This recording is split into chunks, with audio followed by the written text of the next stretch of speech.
इस फिल्म की शुरुआत एक गांव के दृश्य से होती है, जहां हम एक किसान को देखते हैं। वह अपनी भेड़ बकरियों के साथ झील के पास मछलियां पकड़ने आता है। उस समय बारिश भी हो रही होती है। वहीं उसका पड़ोसी झील के पास मेंढक पकड़ रहा होता है। तभी उन्हें वहां एक बहुत बड़ा अंडा दिखाई देता है। उस अंडे के अंदर कुछ हलचल हो रही होती है, जैसे कोई जीव हिल रहा हो। ये देखकर सभी डर जाते हैं। साथ ही सभी लोग काफी हैरान भी हो जाते हैं। लेकिन किसान और उसके पड़ोसी इस बात से अनजान थे कि एक बहुत बड़ा राक्षस उनकी ओर बढ़ रहा है। तभी वह राक्षस पानी से बाहर आता है और उन पर हमला करने लगता है। ये देखकर सभी लोग डर जाते हैं और जोर जोर से चिल्लाने लगते हैं। उनकी चीखों की आवाज किसान की पत्नी भी सुन लेती है। वह तुरंत वहां पहुंचती है, लेकिन वहां उसे अपने पति की जैकेट के अलावा और कुछ नहीं मिलता। इससे हम समझ जाते हैं कि उस राक्षस ने किसान और बाकी सभी को मारकर खा लिया। अब इस हादसे की सूचना पुलिस को भी दे दी जाती है। इसलिए एक डिटेक्टिव, जिसका नाम जेम्स था, इस केस की जांच करने में जुट जाता है। वह अपने साथियों के साथ तुरंत उस जगह पर पहुंचता है। लाशों पर बने चोट के निशान देखकर उसे समझ आ जाता है कि यह काम किसी बड़े और खतरनाक राक्षस का है, जो पानी के रास्ते से कहीं भाग गया है। इसके बाद हम एक छोटी लड़की मे को देखते हैं, जो अपने भाई के साथ उसी झील के पास घूम रही होती है। उसे वहां बहुत बड़े पैर के निशान दिखाई देते हैं, लेकिन वह उन्हें नजरअंदाज करके आगे बढ़ जाती है। अचानक उनकी नजर एक बड़े अंडे पर पड़ती है। मे उस अंडे को उठा लेती है और उसे अपने घर ले आती है। उसका भाई भी अंडा देखकर बहुत खुश हो जाता है, क्योंकि उसे लगता है कि खाने का अच्छा इंतजाम हो गया है। वह अंडा पकाने की तैयारी करने लगता है, लेकिन उनकी बड़ी बहन उन्हें अंडा तोड़ने से मना कर देती है और उसे बाहर फेंकने को कहती है। उसे डर था कि यह अंडा किसी राक्षस का हो सकता है और अगर इसे तोड़ा गया तो वह राक्षस बाहर आ सकता है। मैं यह सुनकर नाराज हो जाती है और अंडे को लेकर घर से बाहर चली जाती है। वह झील के पास जाकर बैठ जाती है। अंडा अभी भी हिल रहा होता है और जो भी जीव इसके अंदर था वह बाहर आने की कोशिश कर रहा था। मैं वहां बैठकर उस जीव के बाहर आने का इंतजार करने लगती है, लेकिन उसे अंदाजा नहीं होता कि वह कितने बड़े खतरे के पास बैठी है। तभी हम झील में उस बड़े राक्षस को देखते हैं, जो जानवरों को खाता हुआ मे की तरफ बढ़ रहा होता है। काफी देर तक मैं घर नहीं आई, इसलिए उसके भाई और बहन उसे ढूंढने निकल पड़ते हैं। जब वे झील के किनारे पहुंचे तो उन्होंने देखा कि मे का जूता पानी में तैर रहा है। ये देखकर उसकी बहन रोने लगी और अपना आपा खो बैठी, क्योंकि उसे लगा कि मे डूब गई है। इसलिए उसका भाई मे को ढूंढने के लिए पानी में उतर गया, लेकिन जल्दी ही उन्हें एहसास हुआ कि वहां कुछ गड़बड़ है, क्योंकि उन्हें किसी के पास आने की आहट सुनाई देने लगी। तभी अचानक झील से एक बड़ा राक्षस निकलकर मे के भाई पर हमला कर देता है, लेकिन जैसे तैसे वह अपनी जान बचाकर पानी से बाहर निकल आया। दोनों भाई बहन डर के मारे भागने लगे, लेकिन राक्षस भी पानी से बाहर आकर उनका पीछा करने लगा। वे भागते रहे और तभी राक्षस खेतों में पहुंच गया। वहां उसने काम कर रहे किसानों पर हमला कर दिया। अपनी जान बचाने के लिए किसान इधर उधर भागने लगे, लेकिन राक्षस की रफ्तार बहुत तेज थी। उसने एक एक करके सभी को मार डाला। सिर्फ लिन और उसका भाई ही बच पाते हैं, जो अपनी जान बचाकर झाड़ियों में छिप जाते हैं। मौका देखकर लिन अपने घायल भाई को लेकर सड़क पर आ जाती है, क्योंकि वह किसी भी तरह यहाँ से निकलना चाहती थी। उनका भाई बहुत ज्यादा घायल था। तभी वहां से गुजर रही एक गाड़ी में बैठकर वे वहां से निकल जाते हैं। इस तरह वे उस खतरनाक राक्षस और उस डरावनी जगह से अपनी जान बचा पाते हैं। लेकिन उन्हें इस बात का अंदाजा नहीं था कि इंसानों पर राक्षसों का यह हमला अभी बस शुरू हुआ है। उसी समय वह राक्षस शहर की ओर बढ़ता है, वहां तबाही मचाने के लिए। लिन अपने भाई को लेकर तुरंत अस्पताल पहुंचती है, जहां डॉक्टर उसकी मरहम पट्टी करते हैं। जल्दी ही पुलिस को भी इस राक्षस के हमले की खबर मिल जाती है। उन्हें यह भी पता चलता है कि इस हमले में सिर्फ 2 लोग जिंदा बचे हैं, लिन और उसका भाई। इसीलिए पुलिस के कैप्टन लिन से इस हमले के बारे में पूछताछ करने आते हैं। लिन कैप्टन को झील से आए राक्षस के बारे में सब कुछ बता देती है और यह भी बताती है कि उसने कैसे सभी किसानों को बेरहमी से मार डाला। लेकिन कैप्टन उसकी बातों पर यकीन नहीं करता और वापस पुलिस स्टेशन लौटने के लिए निकल पड़ता है। उन्हें इस बात का अंदाजा नहीं था कि उस राक्षस ने पहले ही एक सेंटर पर हमला करके वहां मौजूद सभी लोगों को मार डाला था। जल्दी ही कैप्टन को इस हमले की खबर मिलती है और वह तुरंत सेंटर की ओर निकल जाता है, लेकिन जब तक वह वहां पहुंचता बहुत देर हो चुकी थी। वहां सिर्फ लाशें पड़ी थीं और कोई भी जिंदा नहीं बचा था। लाशों की हालत देखकर अब कैप्टन को यकीन हो जाता है कि यह सब तबाही झील से आए उस राक्षस ने मचाई है। इसीलिए कैप्टन अपने लोगों के साथ मिलकर राक्षस को मारने का प्लान बनाने लगता है। इस बीच कैप्टन और उसकी टीम को यह पता चलता है कि हमला करने के बाद राक्षस झील में वापस चला जाता है, क्योंकि वह झील का इस्तेमाल छिपने के लिए करता है। अब किसी भी तरह उन्हें उस राक्षस को पकड़ना था। कैप्टन ने 2 अलग अलग टीमें बनाई। इनमें से एक टीम को डिटेक्टिव जेम्स लीड कर रहा था। उन्होंने पूरा प्लान तैयार कर लिया कि राक्षस को कैसे पकड़ना है। जब जेम्स वहां से निकलने ही वाला था, तभी उसे एक और बुरी खबर मिलती है। उसे अपनी बेटी के स्कूल जाना पड़ता है। जेम्स की बेटी काफी शरारती थी और अक्सर स्कूल में लड़ाई झगड़े और तमाशा करती रहती थी। आज भी उसने स्कूल में हंगामा कर दिया था, जिसके कारण जेम्स को वहां जाना पड़ा। वह प्रिंसिपल से माफी मांगता है और अपनी बेटी को साथ ले लेता है। इसके बाद वह झील की ओर निकल पड़ता है, ताकि अपनी टीम के साथ जुड़कर उन्हें समझा सके कि कि क्या करना है और राक्षस को कैसे पकड़ना है। उधर हॉस्पिटल में लिन अपने भाई का ख्याल रख रही होती है। तभी उसका भाई एक डरावना सपना देखता है जिसमें वह राक्षस से लड़ने और उसे हराने की कोशिश कर रहा होता है। लेकिन अचानक उसकी आंख खुल जाती है। वह अपनी बहन लिन से बात करने की कोशिश करता है, लेकिन उसे महसूस होता है कि राक्षस के हमले की वजह से वह बोलने की क्षमता खो चुका है। लिन यह भी नोटिस करती है कि उसके भाई का बर्ताव काफी अजीब हो गया है। उसकी शारीरिक हालत भी बदलने लगी थी। उसकी बॉडी से एक तरह का लिक्विड तरल पदार्थ निकलने लगा था जो वैसा ही था जैसा राक्षस से निकलता था या अंडे पर लगा हुआ था। साथ ही उसके भाई को राक्षस जैसे अजीब और डरावने ख्याल भी आने लगे। सबसे चौंकाने वाली बात यह थी कि उसका भाई जैसे दिमागी तौर पर राक्षस से जुड़ गया था। जब भी राक्षस लोगों पर हमला कर रहा था वह सब कुछ राक्षस की नजरों से देख पा रहा था। यह सब देखकर उसका भाई जल्दी से एक पेपर पर यह सारी बातें लिख देता है ताकि लिन को बता सके कि उसके साथ क्या हो रहा है। लिन को अपने भाई की वजह से राक्षस की लोकेशन का पता चल जाता है कि वह इस समय कहाँ है। उधर पुलिस कैप्टन अपनी टीम के साथ राक्षस को पकड़ने के लिए सेंटर पहुंचता है। तभी लिन वहां आती है और कैप्टन को अपने भाई का लिखा हुआ पेपर दिखाती है। वह बताती है कि उसका भाई राक्षस तक उन्हें ले जा सकता है। इसके बाद लिन अपने भाई को लेकर वहां पहुंच जाती है। उसका भाई राक्षस को ढूंढते हुए आगे बढ़ता है और बाकी सभी लोग उसका पीछा करने लगते हैं। लीन का भाई एक बिल्डिंग की तरफ इशारा करता है और बताता है कि राक्षस अंदर है, इसलिए टीम बिल्डिंग की ओर बढ़ती है और राक्षस पर बम फेंकने लगती है। लेकिन बम से राक्षस को कोई नुकसान नहीं होता। इसके बजाय राक्षस गुस्से में आ जाता है और उन पर हमला करने लगता है। वह लोगों को पकड़ पकड़ कर दूर फेंकने लगता है, लेकिन टीम हार मानने के बजाय कोशिश करती रहती है। आखिरकार वे किसी तरह राक्षस को चारों तरफ से घेर लेते हैं। अपनी खतरनाक हथियारों से उन पर हमला करके आखिरकार वे राक्षस को जाल में फंसा लेते हैं। लेकिन जैसे जैसे वे राक्षस को मारने की कोशिश कर रहे थे, लिन के भाई को भी दर्द महसूस होने लगता है। लिन यह समझ जाती है कि उसका भाई किसी तरह राक्षस से जुड़ चुका है, इसलिए वह उस जगह जाती है जहां लोग राक्षस को मार रहे थे और उन्हें रोकने के लिए पुलिस कैप्टन से कहती है कि अगर वे इसे नहीं रोकेंगे तो उसका भाई मर जाएगा। यह सुनकर कैप्टन जांच करता है और उसे पता चलता है कि जैसे राक्षस के शरीर पर निशान थे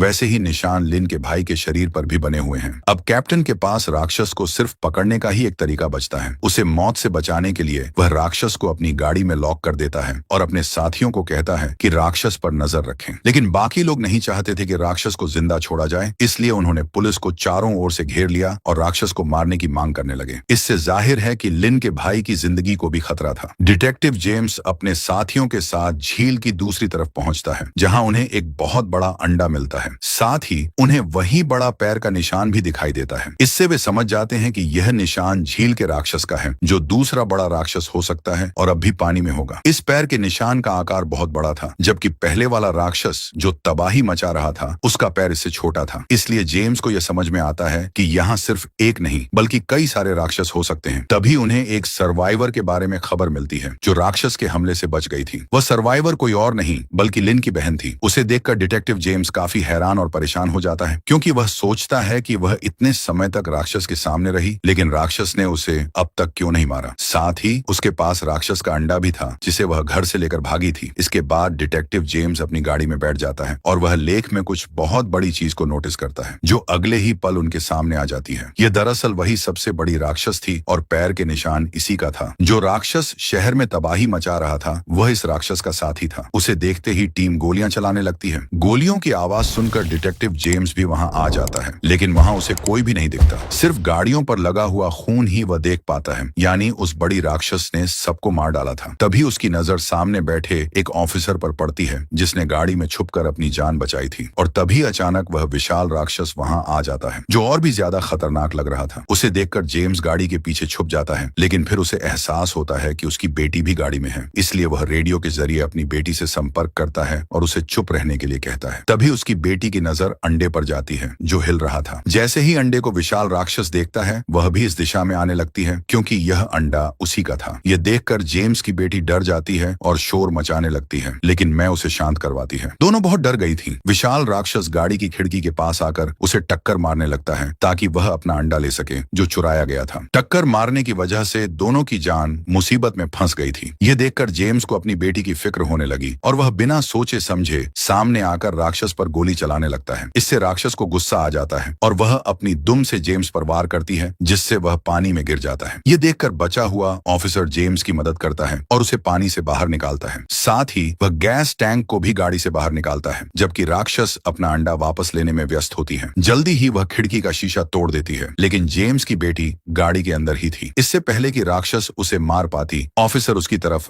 गैस टैंक फेंककर उस पर गोली चला देता है, जिससे जोरदार धमाका होता है। लेकिन ऑफिसर यह देखकर काफी चौंक जाता है कि धमाके से राक्षस को कुछ भी नहीं हुआ था। अब राक्षस ऑफिसर की तरफ बढ़ने लगती है और उस पर जोर से दांत दिखाती है, जिससे वह डर कर वहां से भाग जाता है। राक्षस फिर से गाड़ी के पास आ जाती है अपना अंडा लेने के लिए, और इस बार वह अपने पंजों से अंडा निकाल भी लेती है। यह देखकर जेम्स की बेटी फौरन गाड़ी से उतरकर भागने लगती है और उसे एहसास होता है कि राक्षस तो उसके ही बाहर आने का इंतजार कर रही थी। वह उसके पास जाकर पहले उस पर गरजती है, फिर अपने पंजों से बुरी तरह उस पर हमला कर देती है। यह देखकर जेम्स फौरन बाहर आता है और अपनी बेटी को बचाने के लिए गैस टैंक पर गोली चलाता है, जिससे एक बार फिर राक्षस के सामने जोरदार धमाका होता है। लेकिन राक्षस को फिर भी कुछ नहीं होता और अब वह उसकी बेटी को छोड़कर जेम्स के पास आ जाती है। वह उस पर बुरी तरह हमला करने लगती है, लेकिन इससे पहले कि वह जेम्स को मार पाती, उसे उस क्रिएचर राक्षस के चिल्लाने की आवाज सुनाई देती है, जिसे लोग शहर में मार रहे हैं। इसलिए वह जेम्स को छोड़कर शहर की तरफ बढ़ने लगती है अपने साथी को बचाने के लिए। अब जेम्स को मौका मिल जाता है। वह अपनी बेटी को उठाकर करीबी अस्पताल ले जाने लगता है, लेकिन रास्ते में उसे एहसास होता है कि उसकी हालत बहुत खराब है और चोटों से तेजी से खून बह रहा है। इसलिए वह उसका खून रोकने की कोशिश करने लगता है, लेकिन जेम्स के सामने उसकी बेटी दम तोड़ देती है, जिससे वह रोने लगता है। वह काफी दुखी हो जाता है। उधर पुलिस कैप्टन लोगों को मना कर रहे थे कि वे क्रिएचर को न मारे, पर उन्हें ये नहीं पता था कि एक बहुत बड़ी जायंट मॉन्स्टर उनकी तरफ आ रही है, जो अपने रास्ते में आने वाली हर चीज को नष्ट कर रही थी। कुछ ही देर में बड़ी लेक मॉन्स्टर उस जगह पर पहुंच जाती है जहां दूसरा क्रिएचर था। उसे गाड़ी में बंद देख मॉन्स्टर को बहुत गुस्सा आया और वह बुरी तरह से सब पर हमला करने लगती है। ये देखकर लोग काफी डर गए और जल्दी से अपनी जान बचाने के लिए भागने लगते हैं, लेकिन मॉन्स्टर उन पर हमला कर देती है और अपने साथी को बचाने के लिए आगे बढ़ जाती है, जिससे हर तरफ अफरा तफरी मच गई। मॉन्स्टर कुछ लोगों को एक बस में फंसा देती है उन्हें खाने के लिए। जब वह आगे बढ़ती है तो सभी लोग चिल्लाने लगते हैं, लेकिन मॉन्स्टर उन लोगों को खाए बिना ही आगे बढ़ जाती है अपने साथी को बचाने के लिए। यह देखकर सब लोग समझ जाते हैं कि मॉन्स्टर हमें नुकसान पहुंचाने नहीं आई है, इसलिए वे यह बात जाकर पुलिस को बताते हैं कि मॉन्स्टर का असली टारगेट कैप्टन है, क्योंकि उन्होंने मॉन्स्टर के साथी को पकड़ लिया है। ये बात पता चलते ही कैप्टन को अपनी गलती का एहसास होता है और वह अपने साथियों को हुक्म देते हैं कि जिस गाड़ी में वह क्रिएचर है उसे अकेला छोड़कर कहीं दूर चले जाएं, क्योंकि नेक मॉन्स्टर उसी दिशा में आ रही थी। बाकी लोग भी बस में बैठकर यहाँ से जाने लगे ताकि वे इस शहर को छोड़कर अपनी जान बचा सकें। लेकिन यहाँ लिन के भाई को एहसास हुआ कि वह तो बीमार है, इन्फेक्टेड है मॉन्स्टर के हमले की वजह से। इसलिए उसने सोचा कि उसे बाकी लोगों के साथ नहीं जाना चाहिए, क्योंकि इससे दूसरों के लिए भी खतरा हो सकता है। इसलिए वह उस क्रिएचर की तरफ बढ़ने लगा। हालांकि लिन उसे जाने से मना कर रही थी, लेकिन वह उसकी एक नहीं सुनता। अपनी बहन को आखिरी बार अलविदा कहकर वह गाड़ी में बैठ जाता है, जिसमें वह नेक मॉन्स्टर था। लिन का भाई बड़ी नेक मॉन्स्टर से सबको बचाना चाहता था, इसीलिए वह क्रिएचर वाली गाड़ी को वहां से दौड़ा कर ले जाने लगता है। इस वजह से बंदा हुआ क्रिएचर चिल्लाने लगता है और उसकी आवाज मॉन्स्टर ने भी सुन ली थी। वह इस गाड़ी का पीछा करने लगती है, लेकिन लिन का भाई बड़ी तेजी से गाड़ी चलाकर शहर से बाहर लेकर आ गया और इस तरह उसने बाकी लोगों की जान बचा ली। अपने भाई की वजह से लिन काफी दुखी होती है। अगली सुबह जब लोग वापस आए तो लिन को बेबी मिल जाती है, जिसके गले लगकर वह बहुत रोती है। जेम्स भी अपनी बेटी की मौत का बदला मॉन्स्टर से ही लेना चाहता था और उसे कहीं न कहीं शक था कि वह किसी तरह उस मॉन्स्टर से जुड़ा हुआ है। इस बारे में जब उसने कैप्टन से बात की तो कैप्टन उसे हुक्म देते हैं कि इस केस को दोबारा न खोला जाए, क्योंकि वह नहीं चाहते थे कि और लोगों को लेक मॉन्स्टर्स के बारे में पता चले या कोई खतरा आए। इस वजह से जेम्स अपनी पुलिस की नौकरी छोड़ देता है, क्योंकि वह समझता था कि जिस वजह से उसकी बेटी की मौत हुई वह उससे बदला लेना चाहता था, लेकिन पुलिस फोर्स उसे ऐसा करने से रोक रही थी। उधर हम देखते हैं कि लिन का भाई, क्रिएचर और मॉन्स्टर तीनों पता नहीं कहाँ गायब हो गए थे। फिर हम 5 साल बाद का समय देखते हैं, जिसमें जेम्स अब थोड़ी बड़ी हो गई थी, लेकिन आज भी वह लेक के पास जाया करती थी। लेकिन उसे इस बात की खबर नहीं थी कि पिछले 5 सालों से जेम्स उसे ढूंढ रहा था और आज आखिरकार वह उसे मिल ही जाती है। इस समय लिन लेक के किनारे ही बैठी हुई थी, जहां उसके साथ उसके फार्म के जानवर भी थे। जेम्स को फिर से गलत होने का एहसास हुआ। फिर अगले ही पल एक मॉन्स्टर लेक से बाहर निकलता है और एक भेड़ को खा जाता है। लेकिन हैरानी वाली बात यह थी कि लिन को वह कुछ नहीं कह रहा था, बल्कि वह तो उसके काफी करीब था और वह उसे प्यार कर रही थी। ऐसा लग रहा था जैसे दोनों काफी करीबी दोस्त हों। यह देखकर जेम्स को बहुत गुस्सा आया, इसलिए जब लिन अपने घर गई तो उसका पीछा करता हुआ वह भी आ गया। वह लिन का सामना करता है और उस पर यह इल्जाम लगाता है कि उसकी बेटी की मौत उसकी वजह से हुई है। लेकिन अचानक वहां एक छोटा लेक मॉन्स्टर आकर जेम्स पर हमला कर देता है। लेकिन इससे पहले कि वह उसकी जान ले, जेम्स उसके आंखों को जलाकर अपनी जान बचा लेता है। अब जेम्स शूट करके मॉन्स्टर को मारने का फैसला करता है, लेकिन इससे पहले वह जख्मी मॉन्स्टर के पास बैठी लिन को देखता है, जिसकी आंखों में मॉन्स्टर की हालत को देखकर उदासी थी। उसे मॉन्स्टर के लिए बुरा लग रहा था। यह देखकर जेम्स को एहसास हुआ कि बदला लेने से उसकी बेटी तो वापस नहीं आएगी, लेकिन और लोगों के लिए खतरा बढ़ जाएगा अगर उसने इस मॉन्स्टर को कुछ किया। इसलिए वह उस मॉन्स्टर को नहीं मारता, बल्कि लेक मॉन्स्टर की सच्चाई जानने का फैसला करता है। मैं उसे एक जगह पर लेकर जाती है और उसे एक पहाड़ी गुफा यानी गार में जाने को कहती है। वह अंदर चला गया, लेकिन हम देखते हैं कि अपने भाई की तरह मैं भी इफेक्टेड हो गई है। उसके मुंह से सांप जैसे कीड़े निकल रहे थे, यानी अंदर से उसका शरीर भी बदलता जा रहा था। अब वह भी अपने भाई की तरह मॉन्स्टर बन जाएगी, क्योंकि जो भी मॉन्स्टर से इफेक्टेड होता है उसकी बॉडी बदलने के बाद वह भी मॉन्स्टर बन जाता है। उधर उन गुफाओं में जेम्स धीरे धीरे आगे बढ़ने लगता है। वहां उसे लीन के भाई के कपड़े मिलते हैं जिन पर खून लगा हुआ था। तभी उसे एक रोशनी नजर आई। वह जब उस तरफ गया तो उसे पता चला कि ये तो एक मंदिर है जहां लोग और कोई नहीं बल्कि लेक मॉन्स्टर की पूजा करते हैं। वहां दीवारों पर खून से मॉन्स्टर की पेंटिंग्स बनी हुई थी, लेकिन इससे पहले कि वह किसी नतीजे पर पहुंचता, उसे पीछे से किसी के सांस लेने की आवाज आई। जब उसने पीछे मुड़कर देखा तो वहां और कोई नहीं बल्कि एक मॉन्स्टर था जो जेम्स के आने का कब से इंतजार कर रहा था। यानी अब वह भी जेम्स को मार डालेगा, क्योंकि जो मॉन्स्टर से प्यार करता है और उन्हें नुकसान नहीं पहुंचाता, मॉन्स्टर भी उन्हें कुछ नहीं करते। लेकिन अगर कोई मॉन्स्टर को हर्ट करता है या उन्हें नुकसान पहुंचाने की कोशिश करता है तो मॉन्स्टर्स भी उन्हें नहीं छोड़ते। और इसी के साथ फिल्म यहीं खत्म हो जाती है।